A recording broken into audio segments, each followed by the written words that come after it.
Lo que he escuchado en este juicio, y por cierto, señor Richards, señala absolutamente correcto que hace solo unas horas dije que no había escuchado nada en este juicio que cambiara alguna de mis decisiones. Testimonio, señoría. ¿Perdón? Eso fue antes de que no te pongas arrogante conmigo. En un mundo donde la sala del tribunal es un símbolo de justicia, algunos juicios revelan las intensas emociones humanas detrás de las batallas legales.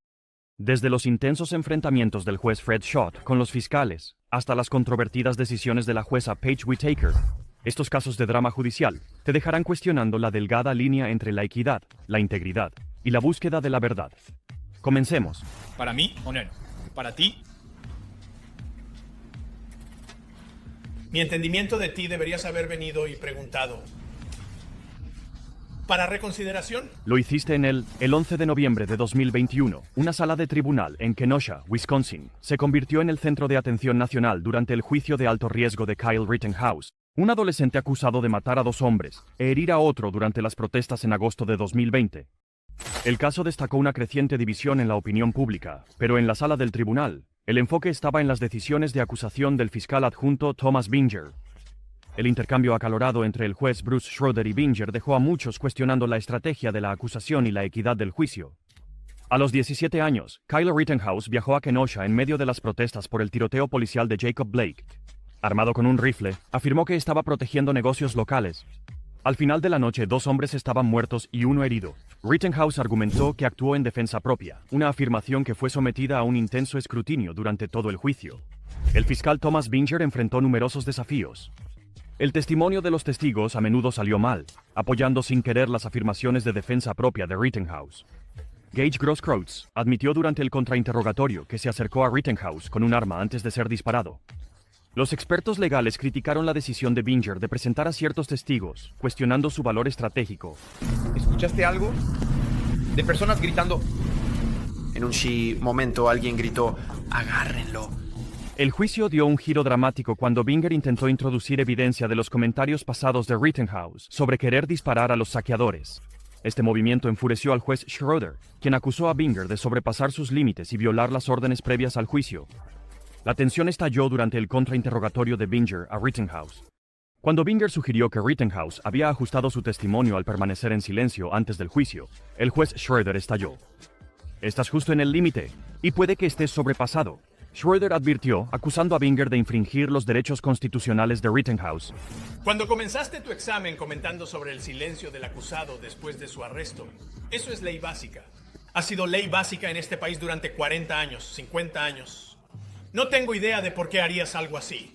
La frustración del juez se intensificó cuando Binger hizo referencia a un video previo al juicio de Rittenhouse, hablando sobre el uso de la fuerza contra los saqueadores. Schroeder, visiblemente furioso, despidió al jurado y reprendió a Binger por introducir la evidencia sin permiso.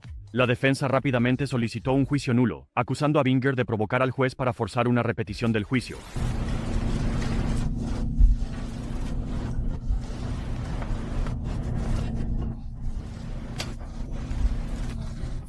A pesar de los intercambios acalorados, el juicio continuó. Ambas partes presentaron sus argumentos finales, con Binger enfatizando la evidencia en video para contrarrestar la afirmación de defensa propia de Rittenhouse. El caso concluyó con deliberaciones que cautivaron a la nación. Aunque el resultado del juicio sigue siendo objeto de debate, subrayó las complejidades de la estrategia legal y la dinámica en la sala del tribunal.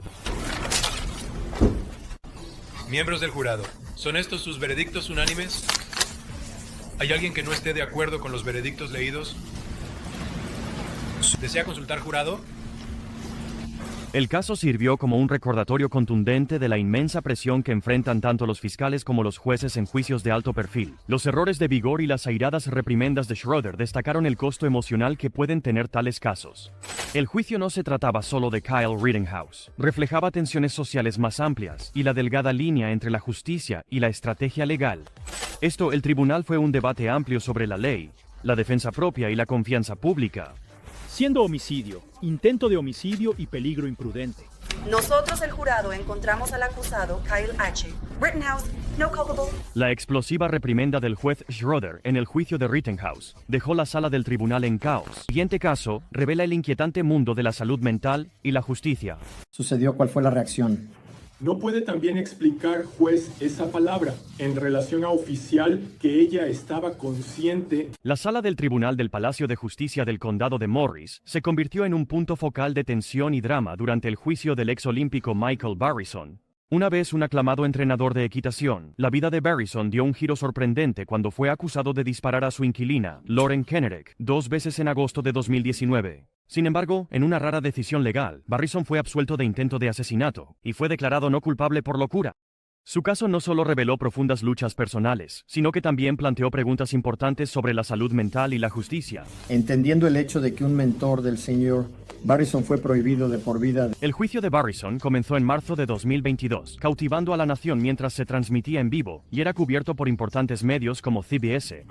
Su defensa se basó en la afirmación de que sufría de delirios severos, creyendo que Kanarek y su prometido, Robert Goodwin, estaban conspirando para matarlo. El entrenador, que alguna vez fue vibrante y seguro de sí mismo, se había vuelto retraído y paranoico, atormentado por un trastorno mental que lo hacía legalmente loco en el momento del tiroteo. Kanarek, quien se había mudado a la granja de Barrison en 2018, testificó entre lágrimas sobre el incidente. Ella había sido disparada 2 veces en el pecho, lo que requirió cirugía de emergencia. A pesar de la gravedad de sus heridas, el jurado determinó que las acciones de Barrison provenían de su frágil estado mental, no de una intención criminal. La defensa también reveló una relación problemática entre Barrison y Kanarek. Barrison había intentado repetidamente desalojar a Kanarek, incluso llamando al 911 múltiples veces para reportar acoso. Estas disputas, junto con las publicaciones incendiarias de Kanarek en las redes sociales, empujaron a Barrison aún más a un estado de miedo y delirio. El juicio alcanzó un momento crucial cuando una serie de médicos subieron al estrado, describiendo la deteriorada salud mental de Barrison. Testificaron que sus delirios habían nublado por completo su juicio, dejándolo incapaz de comprender sus acciones.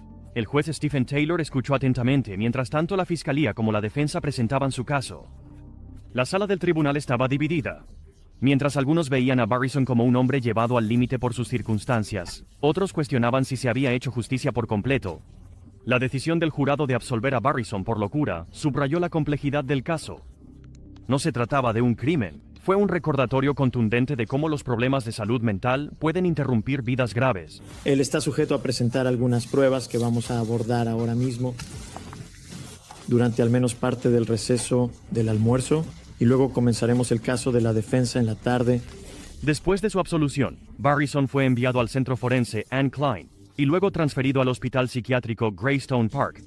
Él sigue bajo tratamiento, con audiencias judiciales periódicas para evaluar su progreso. En una audiencia reciente, los abogados de la defensa intentaron prohibir a los medios y al público que recibieran actualizaciones futuras sobre la salud mental de Barrison, citando preocupaciones de privacidad. Sin embargo, el juez Taylor negó la solicitud, señalando que la historia psiquiátrica de Barrison ya había sido ampliamente publicitada durante el juicio. Los seguidores de Barrison continuaron apoyándolo, recaudando fondos para sus gastos legales y abogando por mejores condiciones en Greystone.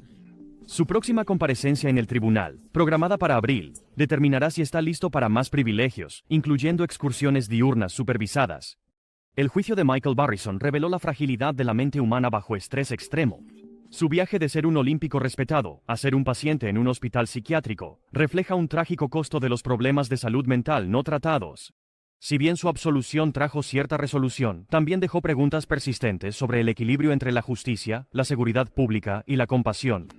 Este caso sirve como un recordatorio conmovedor de que, incluso en la búsqueda de la verdad, el sistema legal debe tener en cuenta las luchas complejas, a menudo invisibles, de aquellos a quienes juzga, no culpable por razón de locura. El juicio de Harris expuso la fragilidad de la mente humana. El siguiente caso nos lleva a la intensa batalla legal contra una de las infames pandillas callejeras.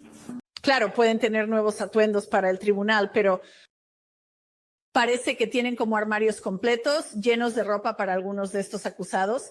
El 23 de octubre de 2024, una sala de tribunal en Atlanta se convirtió en el escenario de un momento tenso en el juicio de Rico en curso contra el rapero Young Thug y la supuesta pandilla YBSL Street. Una moción de juicio nulo surgió tras un error crítico durante el testimonio del rapero Slime Life Shoddy, cuyo nombre legal es Wonnie Lee. Este momento fue más que solo un tropiezo procesal. Reveló problemas más profundos en el caso, lo que llevó a un intercambio explosivo entre la jueza Paige Whitaker y la fiscalía. Slime Life Shoddy, un ex coacusado que aceptó un acuerdo de culpabilidad en 2022, fue llamado a testificar mientras identificaba a individuos de publicaciones en redes sociales. Lee leyó por error una versión sin redactar de un documento en lugar de la versión redactada que se mostró al jurado. Esta versión incluía el hashtag FreeCroas, revelando que uno de los acusados, Quardavius Nichols, había estado encarcelado por información que el jurado no debía conocer. ¿Cuánto tiempo? 6 meses, al menos la parte del juicio.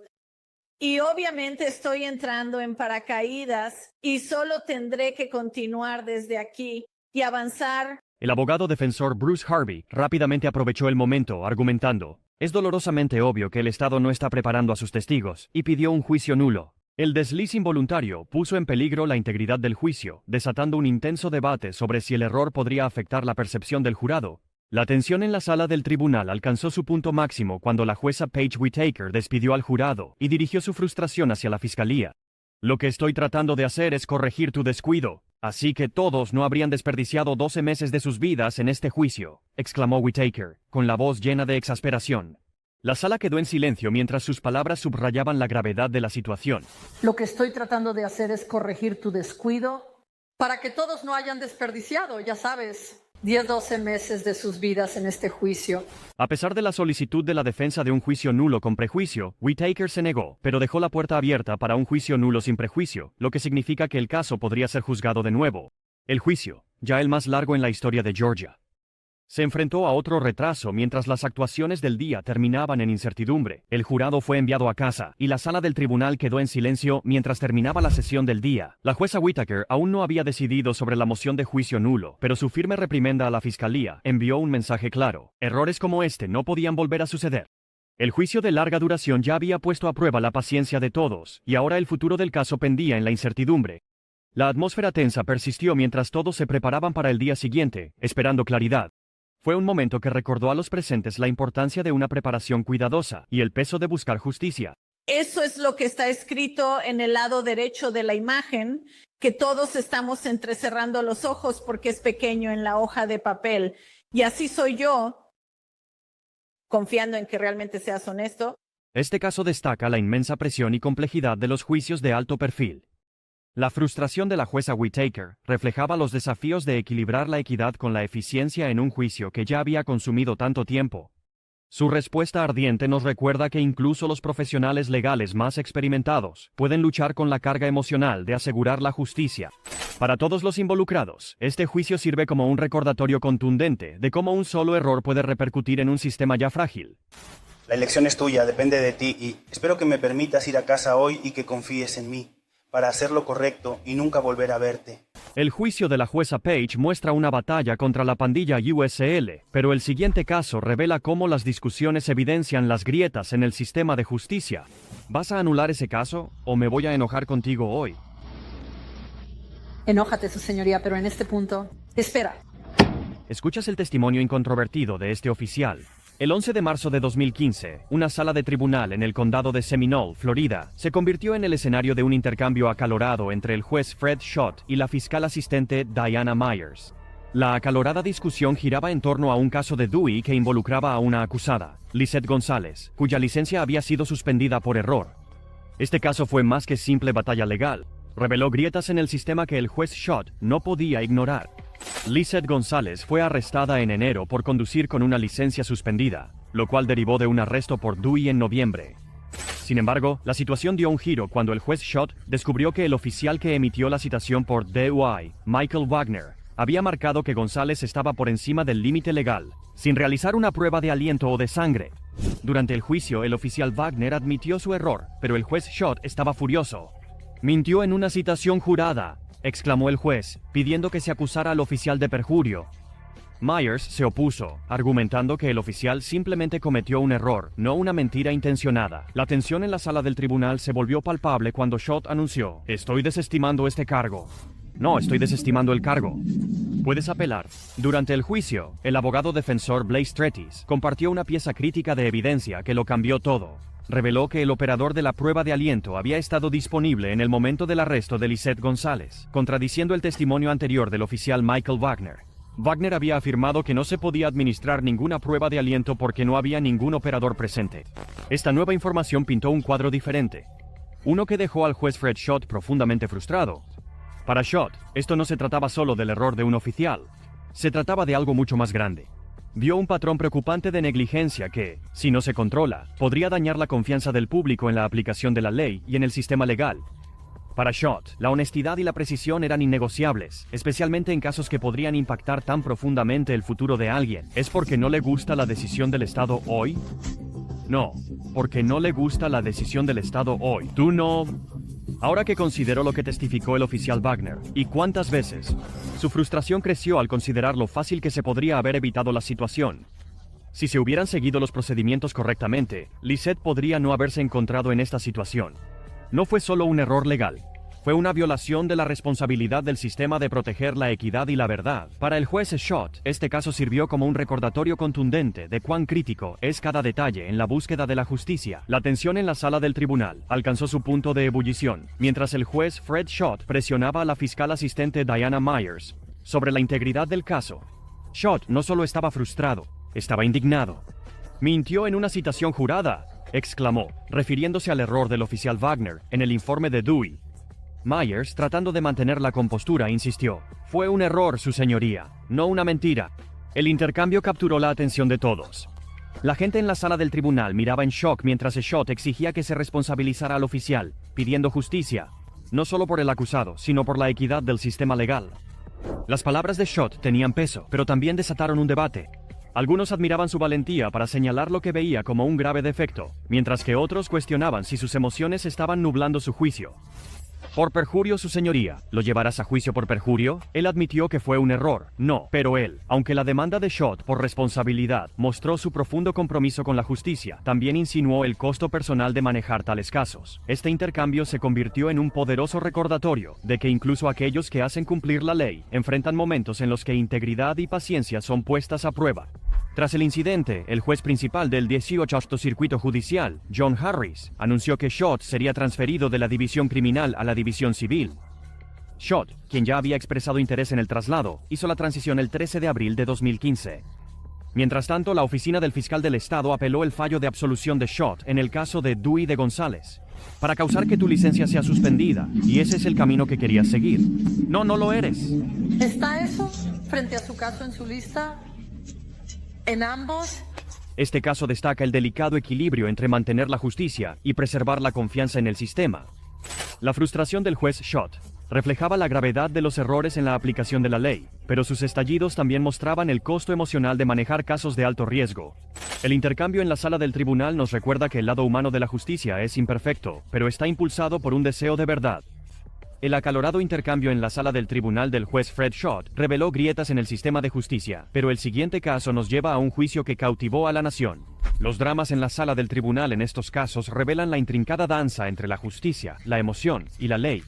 Cada historia muestra las luchas humanas detrás del estrado y los altos riesgos de cada decisión. Pero la búsqueda de la verdad no termina aquí.